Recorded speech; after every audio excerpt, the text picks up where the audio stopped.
CTET success में आपका स्वागत है। आज हम बात कर रहे हैं, कल शिक्षा मंत्री ने कुछ बयान जारी किया था। बिहार तक के एंकर ने जब उनसे तीखे सवाल किए तो उन्होंने अपनी झल्लाहट साफ जाहिर की और पत्रकार को धमकी तक दे डाला। ये सारा का सारा वीडियो आप देखिए, वीडियो देख के खुद ही देखिए कि किस तरह से शिक्षा मंत्री जो हैं वो अपने झूठ को और अपने धांधली को छिपाने के लिए क्या क्या बातें बना रहे हैं। जिस तरह से अपने अधिकारों के लिए नोटिफिकेशन के हिसाब से जिस तरह से बीएसईबी ने वैकेंसी निकाली थी स्टेट 2019 में, उनको झूठा कर रहे हैं और उसे सिर्फ़ और सिर्फ जोर दे करके सारे के सारे लोग, जितने भी शिक्षा विभाग से जुड़े हुए लोग हैं, वो लोग उसे पात्रता परीक्षा घोषित कर रहे हैं। और लेकिन ये भी है कि अगर वो पात्रता परीक्षा है तो आज तक कितने पात्रता परीक्षा हुए हैं जिसमें सीटों के बारे में बताया गया है कि इतनी रिक्तियाँ खाली हैं। तो कहीं ना कहीं ये लोग अपनी गलती को, अपनी धांधली को छिपाने के लिए ऐसे अनर्गल बातें कर रहे हैं और एक झुनझुना दे दिया गया है कि अब ये स्टेट का जो सर्टिफिकेट है उसकी वैलिडिटी जो है वो लाइफ टाइम हो गई है। लेकिन उसमें ये नहीं कह रहे हैं, साफ उन्हें ये भी कहना चाहिए कि हाँ उसमें एज लिमिट भी है कि हाँ भाई जितने भी जनरल हैं उनका 37 है और आरक्षण वाले लोग अपने हिसाब से जो कोटी है उनका कैटेगरी हो जा रहा है उसमें उस हिसाब से एज रिलैक्सेशन के साथ मिलता है। तो ये सब बातों को वो छिपा रहे हैं।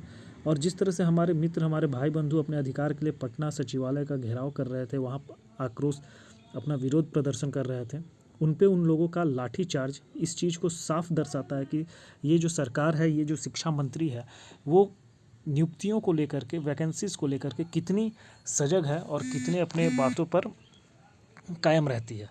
तो ये जाहिर सी बात है, हम अभ्यर्थियों को धोखा देने की ही बात करिए। वीडियो को अंत तक जरूर देखें, देखिए किस तरह से शिक्षा मंत्री अपने बयान पे क्रोधित हो रहे हैं, पत्रकार को धमकी दे रहे हैं। और वीडियो को अंत तक देखें और चैनल को सब्सक्राइब ज़रूर कर लें ताकि स्टेट और से जुड़ी हुई जितनी भी तमाम जानकारियाँ आप तक पहुँचे। और सीटेट और टेट की क्वेश्चन सीरीज़ और जो क्लासेस हैं वो भी अब हम लोग स्टार्ट करने वाले हैं। धन्यवाद। ये पात्रता परीक्षा है, ये कोई नियुक्ति की परीक्षा नहीं है जी इस परीक्षा में पास किए बस नियुक्ति हो गई। विज्ञापन में ये भी है कि मिनिमम क्वालिफाइंग मार्क्स क्या रहे, तो क्वालिफाइंग मार्क्स, जिनको क्वालिफाई करने का मार्क्स आ गया तो हम उनको क्वालिफाइड नहीं डिक्लेयर करें। मेरिट में छात्र पास हुए। ठीक, बिहार एसटीईटी 2019 का पिछले कई दिनों से चल रहा विवाद अब सरकार के नज़र में ख़त्म हो चुका है। सरकार ने सभी क्वालिफाइड कैंडिडेट्स जिनकी संख्या 80,000 से ज़्यादा है उनके नंबर सार्वजनिक किए हैं और ये कहा है कि आने वाली जो भी बहाली प्रक्रिया होगी उसमें सभी लोग पात्र होंगे। मंत्री जी, आपने 80,000 की लिस्ट जारी कर दी है और ये कहा है कि अब सब एग्ज़ाम में बैठ पाएंगे, लेकिन जो मेरिट में कैंडिडेट्स हैं वो कह रहे हैं कि ये तो विज्ञापन की शर्तों का खुला उल्लंघन है। जब सरकार ने खुद कहा था कि जितनी वैकेंसी है उतने ही लोग पास किए जाएंगे, तो फिर ऐसा क्यों किया गया?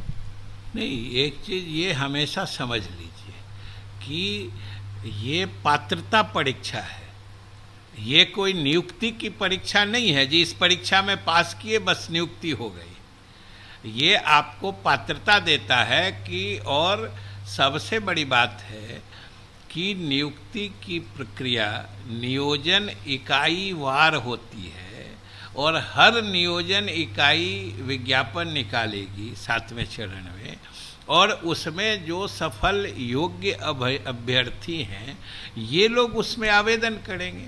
और जिस मेधा सूची या मेरिट लिस्ट की बात हो रही है कि वो मेरिट लिस्ट तो वहाँ बनेगा ना। ये तो मंत्री जी बिल्कुल सही है, क्योंकि उसका नाम ही है टीचर्स एलिजिबिलिटी टेस्ट। लेकिन जो आपने विज्ञापन जारी किया उसमें आपने साफ तौर पर यह लिखा हुआ है कि विषयवार एवं कोटिवार पद का विवरण उपलब्ध कराए जाने के बाद कुल पद के बराबर अभ्यर्थियों का विषयवार एवं कोटिवार मेधा सूची तैयार किया जाएगा। ये बिहार सरकार का विज्ञापन है सर। विज्ञापन में ये भी है कि मिनिमम क्वालिफाइंग मार्क्स क्या रहेंगे, तो क्वालिफाइंग मार्क्स, जिनको क्वालिफाई करने का मार्क्स आ गया तो हम उनको क्वालिफाइड नहीं डिक्लेयर करें। मेरिट लिस्ट तो अपनी जगह पर है, लेकिन हमने उसी विज्ञापन में ये भी कहा है कि जिनको इतना प्रतिशत सामान्य के लिए 50 और रिजर्व के लिए 45% मार्क्स है, ये क्वालिफाइंग मार्क्स होगा। तो जिनको इतना मार्क्स आ गया तो हम उनको क्वालिफाई डिक्लेयर नहीं करें? जब सरकार के विज्ञापन में ही ये भी बात है, तो वो क्वालिफाइड है। और जो क्वालिफाइड है, और आप अभी तो ये तो 19 की बात है, लेकिन पद के बराबर ही तो संख्या ये तो 19 की बात है। अभी तो 2011 के जो पास हैं, सरकार, केंद्र सरकार के फैसले के मुताबिक उनकी भी पात्रता बन गई है। तो इसमें तो वैकेंसी के बराबर तो लिस्ट वहाँ बनता है ना जहाँ पर नियुक्ति की प्रक्रिया होती है, यहाँ तो पात्रता की प्रक्रिया है।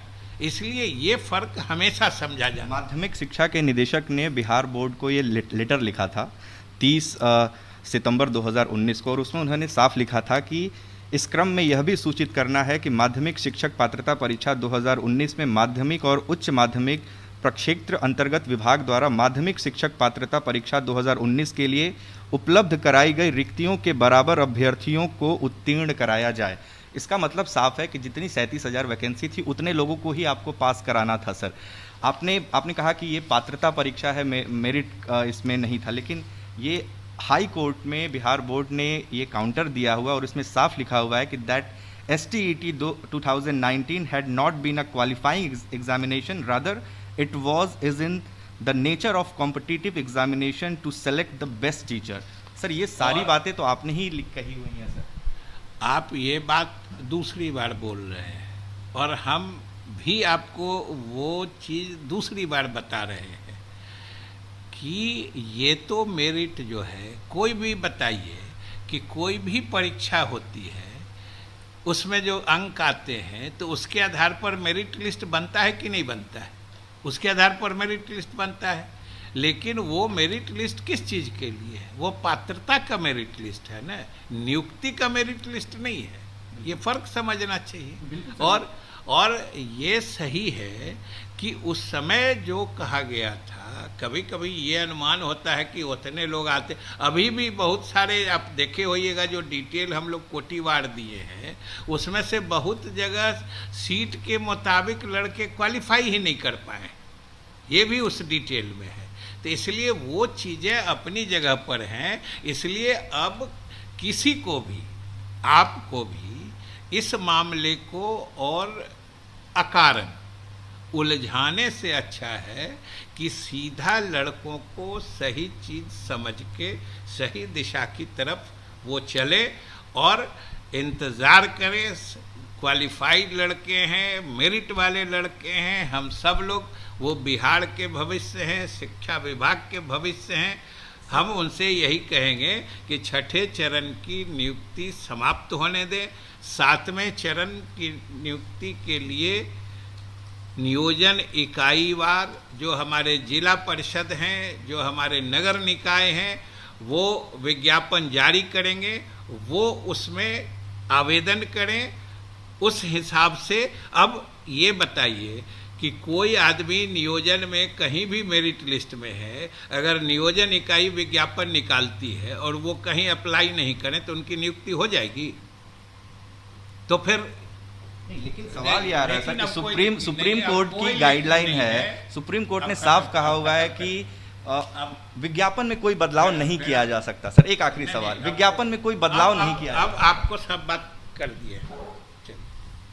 सर, जो मेरिट में छात्र पास हुए हैं कि चूंकि ये पात्रता परीक्षा थी और उम्मीद नहीं की गई थी कि इतने ज़्यादा अभ्यर्थी इस परीक्षा में शामिल होंगे, इसलिए जो रिज़ल्ट है वो बाद में बढ़ा है और तकरीबन 80,000 से ज़्यादा जो अभ्यर्थी हैं अब वो इस परीक्षा में पास हुए हैं। और आने वाले 7वें चरण या फिर उसके बाद जो भी बहाली प्रक्रिया होगी उसमें न सिर्फ 2019 STET के पास अभ्यर्थियों को मौका मिलेगा, बल्कि अब जबकि TET के सर्टिफिकेट की वैलिडिटी लाइफ टाइम हो चुकी है, तो 2011 के वो कैंडिडेट जिनकी उम्र सीमा आने वाले चरणों के लिए पात्र होगी, उन्हें भी